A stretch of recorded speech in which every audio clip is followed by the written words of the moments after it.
भारत को मोदी जैसे और एक बहादुर राजनेता के रूप में प्रधानमंत्री मिला और उसकी पत्नी के सामने गोली मारा और उसको कहा ये लाश ले जाओ, मोदी को बता दो कि पाकिस्तान यदि सुधरता नहीं है तो उसे हम मिटा देंगे।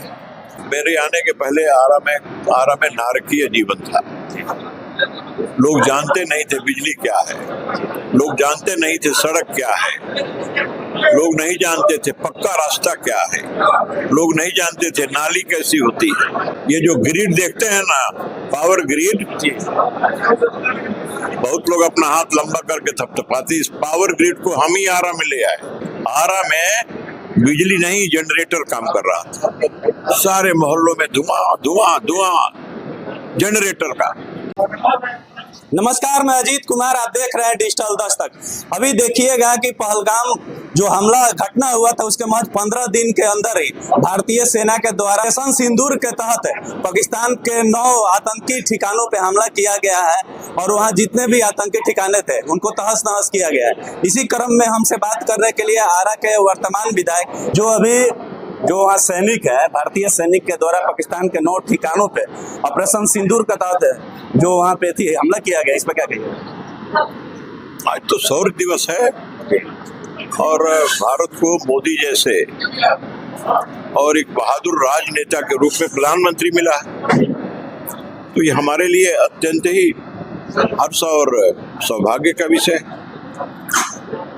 हमें विश्वास था, देश को भी मोदी पर भरोसा था कि जिस प्रकार से आतंकी हमला हुआ है पहलगाम में, उसका बदला निश्चित रूप से उसी रूप में और उससे कुछ आगे बढ़ के ही और प्रधानमंत्री मोदी लेंगे, देश लेगा। सेना पर भी विश्वास था, भरोसा था और ठीक उसी रूप में और वो बदला ले लिया गया। आप स्मरण करें कि जिस दिन ये घटना घटी है वहां पर आतंकवादियों ने क्या क्या कहा था। आतंकवादियों ने धर्म पूछा, हिंदू हो मुसलमान हो, शक हुआ तो कलमा पढ़ाया, पक्का हुआ हिंदू है तो गोली मारा और उसकी पत्नी के सामने गोली मारा और उसको कहा ये लाश ले जाओ, मोदी को बता दो।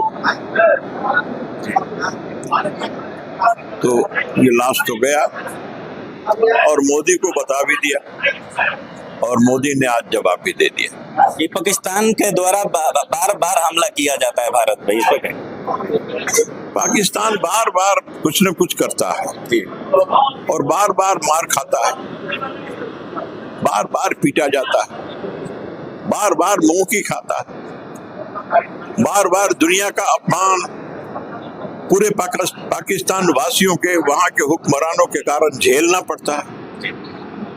ये स्थितियां आती रहती और ये इतिहास नहीं पाकिस्तान के लिए वर्तमान बन चुका है। तो ये दुखद बात है, लेकिन वो समझता है कि इसी प्रकार से चलेगा तो अब आगे संभव नहीं है, क्योंकि आज समर्थवान भारत तैयार है कि पाकिस्तान यदि सुधरता नहीं है तो उसे हम मिटा देंगे। ये जो जातिगत जनगणना केंद्र सरकार के द्वारा लाया गया है पूरे देश में, इस पर क्या कहिएगा? जातीय गणना तो कुछ लोगों ने इसको राजनीतिक दृष्टि से और इस बारे में बात करना शुरू किया। ये जातीय गणना कोई राजनीतिक विषय नहीं है।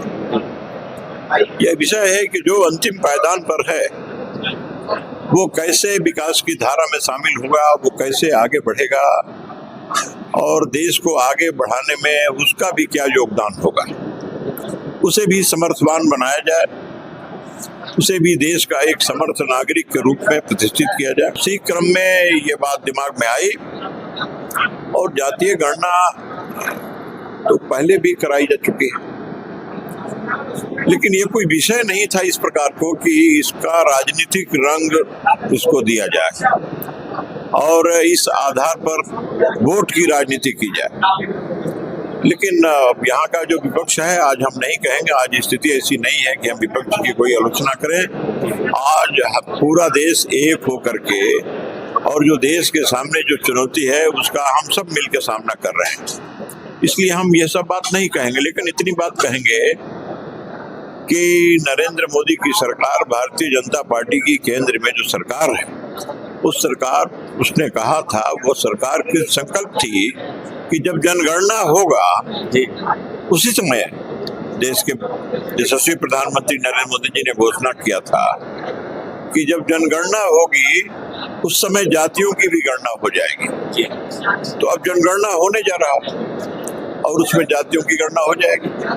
अब इसको जातीय गणना हम कहे थे और हमारे चलते तो श्रेय लेने की ओर लगे। अब ये सब विवाद संवाद जो छिड़ा हुआ है, मैं समझता हूँ आज इस सब का विषय नहीं है। आज विषय सामने सीमा पर है, हमारी सेना डटी हुई है, हमले पर हमले हो रहे हैं, दुश्मन धराशायी हो रहा है और सेना पाकिस्तान के अंदर आगे बढ़ रही है। ये सूचना सबको दीजिए, सबको पहुंचाइए। ये प्रेरणास्पद, उत्साहवर्धक सूचना है।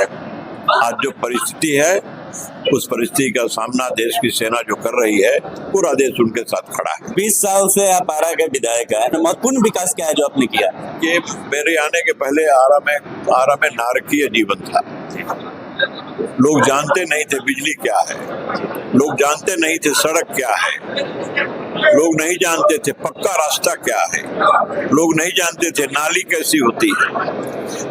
तो वो सब हमने किया और आबादी जितनी बढ़ती गई है, नई बस्तियों का नया नया जन्म हुआ, उन बस्तियों में जो बाकी जो आधारभूत संरचना खड़ा करने का काम हम लोगों ने किया, बड़ी बड़ी योजनाएं हम लोगों ने लाया है। आज आपको पता है आरा में कोई ऐसा वार्ड नहीं है जिस वार्ड में हमारा सीलापट नहीं है, कोई ऐसा पंचायत नहीं है जिस पंचायत को हमने पक्की सड़कों से जोड़ नहीं दिया। तो आप कौन सी बात आप कर रहे हैं? यहाँ बिजली नहीं थी, तो मैंने बिजली सप्लाई के लिए जो आपूर्ति और संचरण की व्यवस्था होती है, तो उसके लिए हमने बड़ा पावर स्टेशन बैठवाया। जहाँ यहाँ 10 मेगावाट का ट्रांसफार्मर काम नहीं कर रहा था, वहाँ हमने 50 मेगावाट का अपने प्रयास से यहाँ 50 मेगावाट का यहाँ लगवाया हमने ट्रांसफार्मर और आबाद बिजली यहाँ पर शुरू की। ये जो ग्रिड देखते हैं ना, पावर ग्रिड, बहुत लोग अपना हाथ लंबा करके थपथपाती, इस पावर ग्रिड को हम ही आरा में ले आए। ये आरा में नहीं था और उस समय के जो बिजली मंत्री थे सिंधे ने आकर के यहाँ कहा कि यह तो वहां था और वहां मैंने कर दिया था, लेकिन आपके यहाँ विधायक हैं, बीजेपी के हैं, मुझे कहने में थोड़ा संकोच नहीं कि इनके कारण ये आरा में पावर ग्रिड स्थापित हुआ। सिंधे ने आकर के यहाँ भाषण दिया। शकील अहमद उस समय राजद के बिजली मंत्री थे, उनका राज्य मंत्री श्याम रजक थे और वहां उसके उद्घाटन में भाषण दिया। आरा में बिजली नहीं, जनरेटर काम कर रहा था, सारे मोहल्लों में धुआं जनरेटर का, और जनरेटर एक बड़ा उद्यम, बड़ा विशाल व्यवसाय के रूप में स्थापित हो चुका था। उसको उन्होंने समाप्त करवा दिया। ये आप देख रहे हैं ना, ये आरा पटना सड़क जो हाईवे है और आरा बक्सर जो हाईवे, बक्सर पटना है, धरहरा से लेकर के और चंदवा तक इस बांध को चौड़ा करवा करके उसका टेंडर करवा दिया कि दोनों उधर से, और उसको लिंक करवा दिया। अब उधर की गाड़ियां बाहर इस तरफ चली जाएंगी, शहर का जाम बच जाएगा। जाम से मुक्ति की बात भी आप कर रहे थे, तो शहर को जाम से मुक्ति दिलाने का भी काम हम लोगों ने जिस प्रकार से किया है, हमने जो किया है वह आप देखिएगा इसका प्रभावकारी। नहीं, देखिएगा कि जेल रोड से खास करके गोपाली चौक का जो जगह है लगभग जाम रहता है, उसमें भी हमने उसकी मांग की है। उस मांग पर गौर करके और मुख्यमंत्री ने बड़ा सकारात्मक उत्तर दिया है और कहा कि इसको हम करेंगे। हमारा है कि गांगी के तरफ से ओवर ब्रिज बना के और ओवर ब्रिज सीधे ला करके बड़ी मस्जिद चौक से साथ आगे बढ़ा के गोपाली चौक के आगे जाके जेल रोड में उसको गिरा दो सीधे, और नीचे से रास्ता दे दो, दोनों ओर फ्लैंक बना करके, और दोनों ओर से अप डाउन का रास्ता दे दो। तो ये काम कर दो। अतिक्रमण भी हुआ, अतिक्रमण को हटा दो, सड़क साफ हो जाएगी। तो इस प्रकार से उत्तर से दक्षिण की तरफ आरा में प्रवेश करके आगे बढ़ने का मार्ग जो अवरुद्ध है वो खुल जाएगा। ये जो हमने पुल बनवा दिया शिवपुर के सामने, यहाँ आनंद नगर के सामने, आप देख रहे हैं उस प्रकार कितनी आबादी बढ़ गई। अब छोटा सा गांव था शिवपुर, हम आए थे एमएलए बन, छोटा सा गांव था, एक बगीचा था। आज देख रहे हैं आनंद नगर, वहां पिपरहिया तक सट गया पूरब में। पिपरहिया जानते हैं, हसनपुरा पंचायत में पिपरहिया तक आरा शहर चला गया और आनंद नगर फैल गया। आनंद नगर से लेकर के श्री टोला तक एक हो गया। अब श्री टोला के सामने भी हम एक बड़ा एक चौड़ा पुल बनवाने जा रहे हैं। उधर की आबादी अब उधर की तरफ, केवल पुल बनवाने से उधर की आबादी बढ़ गई है। 2020 में जो बिहार विधानसभा चुनाव हुआ तो पूरे शाहाबाद में 22 में से मात्र भोजपुर जिला में पूरे 2 सीट आप लोग जीते थे, आरा और बड़ारा। इस बार कितनी चुनौती रहेगी? चुनौती खास नहीं है कुछ। अब देखिए तीसरा सीट भी हम लोग जीत गए ना, जीते ना। शाहाबाद में 2 सीट और चौथा सीट भी जीत गए रामगढ़। नहीं जीतते हैं क्या? 2020 के बाद जो चुनाव होने जा रहा है, आपको क्या लगता है कि जो आगे जो चुनाव होंगे उस चुनाव में हमारी सीटें नहीं बढ़ेंगी, हम और नहीं जीतेंगे? सब जो लड़े सो जीते, आगे भी जो लड़ेंगे सो जीतेंगे। ये हमारे साथ पूर्व मंत्री और आरा के वर्तमान विधायक अमरेंद्र प्रताप जी थे। ये बेबाकी से अपनी बातों को रखे, आप पूरी बात सुने। ये बात कैसी लगी, आप अपनी प्रतिक्रिया कमेंट बॉक्स में दें। धन्यवाद।